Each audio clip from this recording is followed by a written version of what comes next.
Hi, I'm Tia. Welcome back to my channel. Today I am so excited to be sharing with you my top 10 favorite books that I read during 2019.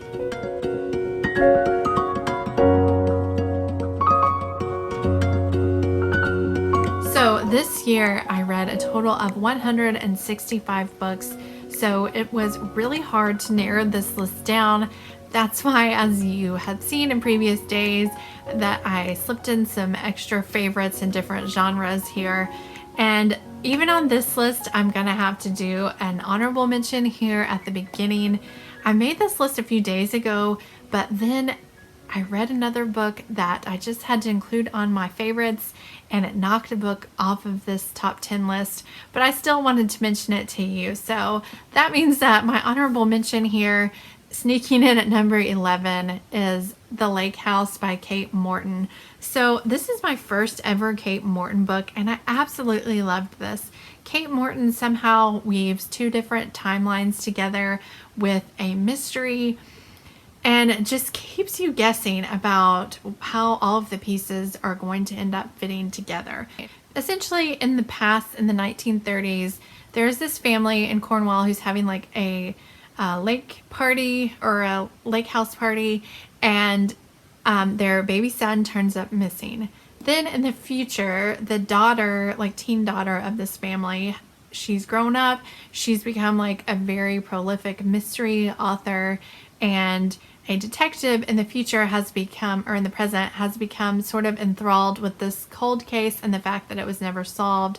She just sort of becomes obsessed with it, and she starts asking Alice, that's the older woman's name, questions about this case, and you sort of just get to go on this journey with them as they go back and forth between timelines and figure out this mystery. It's a beautiful story. Kate Morton's writing is just, it's so engaging.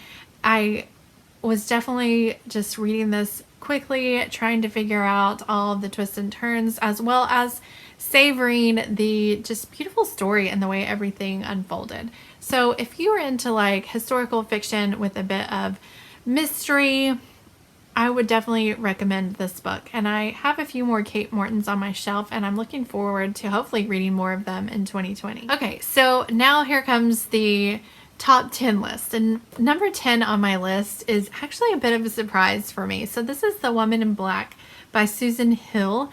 This is a book that has been on my TBR for a while because my husband had read and loved this book. He actually had, I think, watched the movie first, and then I found the book for him at a library sale a couple years ago. He read the book a couple of times, and he kept asking me to read it, but I just knew that I was going to be too scared to read this book.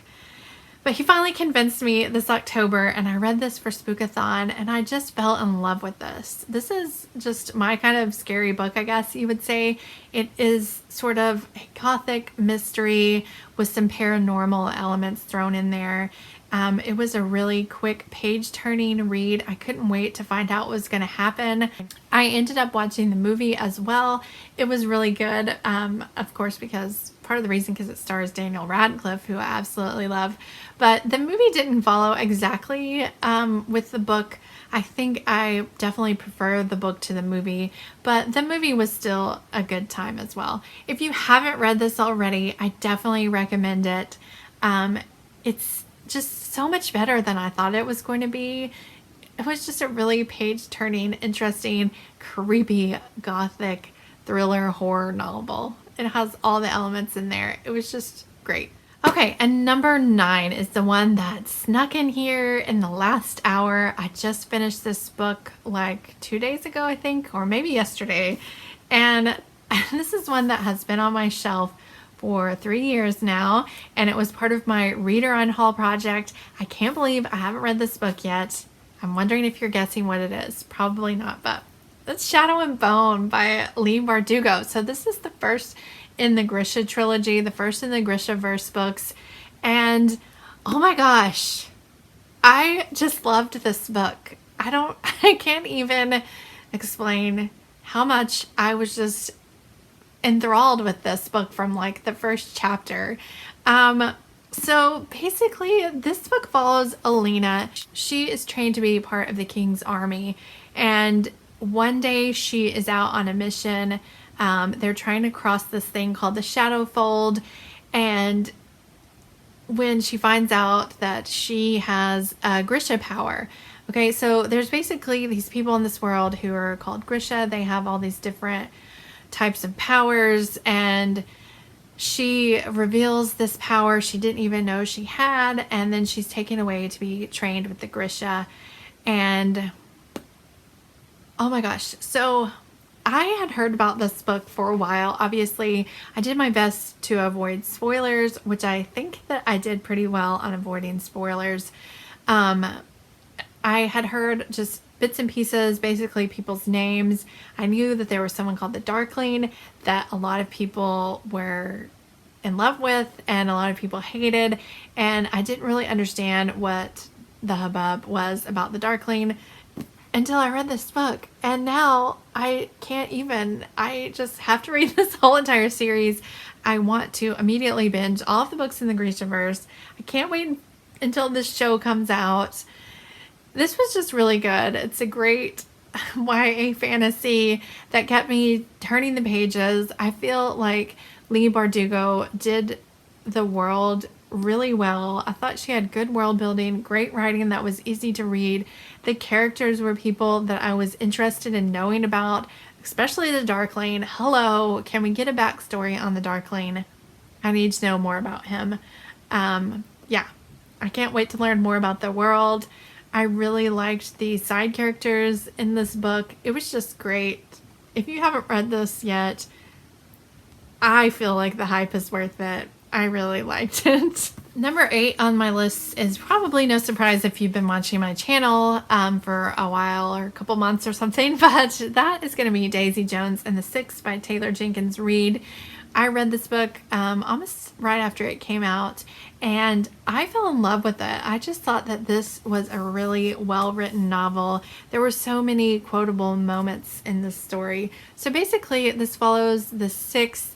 They're this rock and roll band, and they are being interviewed in the future, and you're hearing all about how they got together, their rise to fame, then how they partnered up with Daisy Jones, and then how they ended up breaking up. You just follow their whole entire story through interview format. And I just thought it was really interesting. I really enjoyed the interview format. I really enjoyed the character building. I felt like the characters were believable. They all seemed to be struggling with something, and they weren't like perfect characters. They were all struggling through something, but they were still striving to be like the best versions of themselves. It was like they weren't terrible people, but they weren't great people. They were just people, and I thought that that was really believable. I really enjoyed the story. I thought it was just wonderful. And if you haven't read it already, I know some people are scared of the hype on this one, but again, for me, I feel like this one definitely lived up to the hype. Okay, number 7 is going to be one of my favorite romances of the year, and that is the Unhoneymooners by Christina Lauren. So if you watched my video on my favorite romances, you would have seen me talk about this one. This was my favorite romance of the year, so I won't talk too much about it in this video, but I will just say that this is a hate to love romance in which the main character is not forced to go on, but she ends up going on the honeymoon of her twin sister with the best man of the wedding. So the whole entire wedding party ends up getting food poisoning, and the only people who didn't eat off of the buffet are our main character Olive and the best man, and his name is Ethan, and they hate each other, but they have to go on this honeymoon and try to make the best out of the situation. So it's a really fun, funny, heartwarming, just good romping good time. It was a really well written book that was really easy to just gobble up, and I can't wait to read it again. Number 6 is The Great Alone by Kristin Hannah. This book, oh my gosh, it was so amazing. So this follows Leigh and her family in the 1970s as her dad decides to move them from California up to Alaska. He wants to live off of the grid, and he decides to take his whole family up to Alaska, and they are just going to live off of the land in the wilderness out in the middle of nowhere. And it just follows their journey there, what they have to go through in Alaska, the family dynamics that are at play in their family. There are definitely trigger warnings in here for domestic abuse. And yeah, it's an emotional read. It's really impactful. I loved the story of Leigh and her mother and the amazing love that they had for each other, the love between a daughter and her mom, and how much they just really cared for each other. I ended up getting this book for my mom. I can't remember what I bought it for. Oh, for her birthday this year. And she loved it too. She said that it was a really hard emotional read, and that, well, I was about to give you a big spoiler. So anyway, yeah.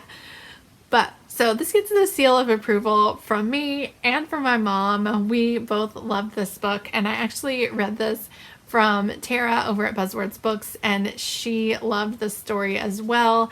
And yeah, this is my first Kristin Hannah. Her writing was amazing. Her storytelling and the way that she built her setting was just so fabulous. And I can't wait to read more by her. If you haven't read this already, I definitely recommend it. You probably should go in knowing that it is a heavy emotional read, but it is so worth it. I think that you will love it if you give it a try. Number 5 is another book that I buddy read with Tara this year. So me and Tara read some great books together this year. Thank you for being a great buddy reader, Tara. I'll link her channel down below if you haven't already checked her out, but she's a lot of fun. So this is Summer of '69 by Elin Hilderbrand. And this book is a historical fiction book that takes place during the summer of '69. It's following this family as they spend the summer in Nantucket at their summer home where they go every summer. This particular summer is like a life-changing summer for not only them as a family, but for America as a whole. It takes place during the Vietnam War, and one of the family members, the son, is actually off at war. But it was just great to read. So there's 3 daughters, and then the mom, of course, and the grandmother is in the story. So you get to see 3 different generations of women in this family as they just go through the summer together. Lots of like secrets and families dynamics unfold, and you just learn a lot about the characters, as well as like some historical things that are going on in the United States during this time that I didn't know about. I mean, it was just really interesting. And after I read this, or while I was reading it, I wanted to research more about this time period. There's a little bit, here and there about the Kennedys in here. This really made me want to learn more about the Kennedys during this time period and, previous to this. And so if you have any recommendations on fiction or nonfiction about the Kennedys or the Vietnam War or, this whole time period, let me know those down below, because this book was just fabulous and it made me really want to dive more into this period of time. Okay, number 4 on this list is another buddy read. This one I did with Cozy Reader Kelly. So I had some great buddy reads this year. It was just a lot of fun reading books with new friends that I made on BookTube. But this one is The Woman in White by Wilkie Collins. I cannot say enough good things about this classic. So I read this during Victober, and I actually owned this book for several years, and I kept putting it off because it was so big and I was so intimidated. This was probably, besides Jane Austen, one of the easiest to read classics that I have ever read. I felt like Wilkie Collins' writing was just so easy to plow through. It was just so readable. I didn't feel bogged down in a whole bunch of descriptions. I didn't feel overwhelmed with strange language. It was such a good book. So this book follows Walter Hartright, who is an art teacher, and he has been taken on to go and teach art to Miss Fairley and Miss Halcombe, and Marion Halcombe is like the best character ever. Anyway, so he goes and becomes their tutor, and a whole mystery unravels around them. And of course, the namesake of the story, on his way to go become their teacher, he meets the woman in white on the road there, and she is of course part of the whole entire mystery that unravels in the story. So this book just has it has mystery, it has romance, it has amazing characters. Marion Halcombe is just the most wonderful female character that I've probably read about this year. It has the best villain of the year for me. I don't want to tell you who the villain is because I feel like that might be a little bit of a spoiler. Because for me personally, I kind of went back and forth between okay, at the beginning, is this the bad guy? Is this a good guy? Maybe, I don't know yet. Obviously, you find out for sure after about 100 and 200 pages, but I don't want you to go into the story knowing who the villain is. But just know that there is an amazing villain and some amazing characters, great mystery, a little bit of romance. This is a fantastic classic. I highly recommend this. If you haven't read it already, pick it up now or give it a try during Victober.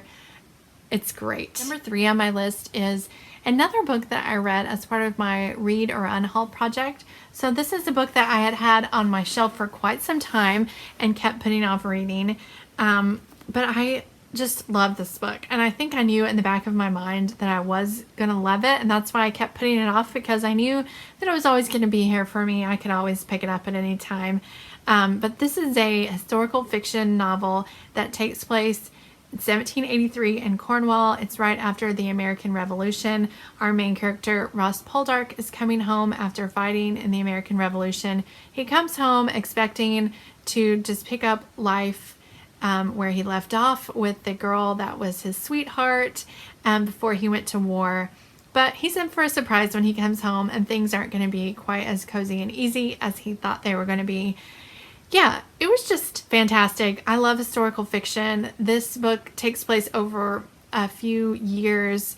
It's the first, like I said, in the Poldark saga, and I cannot wait to read the rest of these books. I love historical fiction saga books that follow a family and their descendants and, everything that happens with them.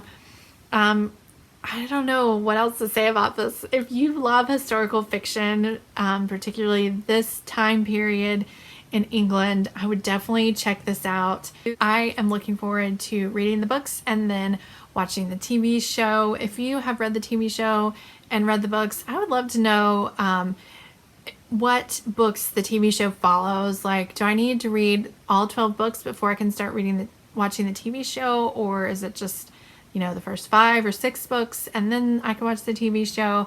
I mean, I definitely want to read them all, but I'm really, really desperate to watch the TV show too. But yeah, this is a great book and I'm hoping the rest of the series is just as great as the first book. Number 2 is The 7 Deaths of Evelyn Hardcastle by Stuart Turton. So I read this early in the year in 2019, and I just fell in love with this book. This book has one of my favorite tropes, I guess you would say. It's like a time loop type thing. So the main character, whenever he falls asleep, he wakes up in another person's body. It takes place sort of like a closed circle at this estate where all these people have gathered for a party, and Evelyn Hardcastle gets killed, and it's our main character's job to figure out who killed her and why. And he has 7 days to figure out who killed her. Like I said, each day he wakes up in a different body, and he gets to, be detective in that body. And if he doesn't figure it out by the end of the 7 days, then the whole time loop is going to start over, and he's going to lose all of that information that he has gathered within those 7 bodies. He won't remember anything, and he'll just have to start the whole thing over again. This book was so good. I cannot wait to reread this. I wish I had time just to reread all of my favorites right now at the end of 2019, but I enjoyed every page of this. It was definitely a page turner. It had me on the edge of my seat trying to figure out who did it and why. I don't think I ever figured out who did it. It was definitely a mystery to me, And I recommend this if you are into mysteries and specifically ones that have a little bit of a sci-fi fantasy element to them. This also had like a gothic-y feel, I would say, as well as like being just like a closed circle on this estate. These people were all alone, you know, together on this estate. Yeah, it was great. I loved it. Before I tell you my number one of the year, I want to quickly tell you that this list does not include any rereads. I made a separate list for all of my rereads.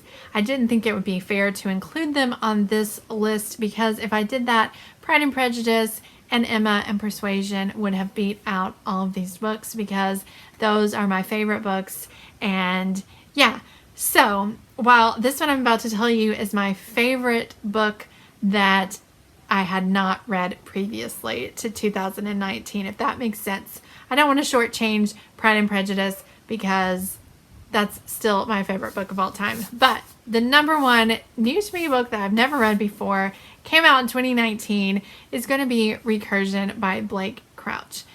So this book was so fabulous for me. It had everything that I love.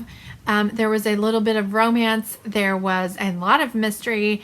There was some time elements to this book. It just had everything that are my bookish buzzwords, with the exception of maybe gothic. There wasn't anything in here that was like gothic. This book follows our main character, Barry. He's a police officer, and during this world, during this time period, there is like a problem with people's memories. It's called like the memory syndrome, where people are just all of a sudden having memories of things that they feel so real, but they know that they didn't actually happen. And it's occurring, you know, more and more frequently. And Barry is he's become really intrigued by this, and he's trying to find out more about this memory syndrome. So it follows that storyline. I don't want to tell you more than that because I don't want to accidentally give you spoilers, but it was just so interesting to me. I loved this whole concept. It brought up like a whole huge topic or a whole discussion between my husband and I on this topic, and I can't give more away than that, but there are just these types of discussion out there in the world about whether or not this is actually something that can happen. Maybe not specifically this technology. Oh gosh, I think I'm getting too close to giving away spoilers. Anyway, this was very, very interesting. I loved it. I read it super quickly. I couldn't wait to find out what was going to happen on the next page. It was a page turner. It was just great. I can't wait to see what Blake Crouch comes out with next. I've already read Dark Matter, which I loved, and I want to read his Wayward Pines trilogy, and hopefully he comes out with another book soon that is just as fabulous as this one. So those are my top 10 books of 2019. I had a fabulous reading year.